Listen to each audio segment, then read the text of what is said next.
Well, in this video, we're going to show you how to access your OPS computing module, which is the Windows 11 Pro computer that's baked into your interactive IQ touchscreen.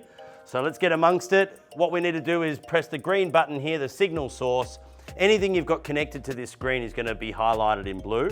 And you'll notice that we've got the Windows icon there. In this space, it's known as an OPS, but it's a Windows 11 Pro PC. So we'll flick this over so we can drive it like a large screen Windows computer. Now, we're just going to show you a couple of housekeeping things on, firstly, how we activate the digital keyboard. So we can have a keyboard here so we can access that at any time we need to type into the PC.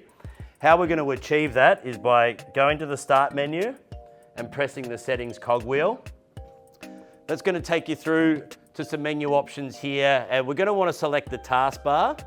So we'll just press the taskbar, which is this one. Now, when you first got this computer or you're first using this, it will be selected as never on touch keyboard. So just do the arrow drop down and select always.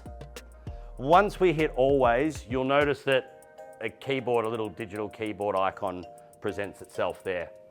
So if we were to open up a browser, for instance, and wanted to type away, we can just press the digital keyboard, start typing away. It's that easy.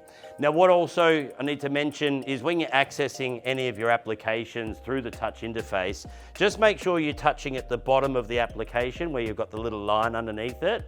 That's how we're going to access each of the programs.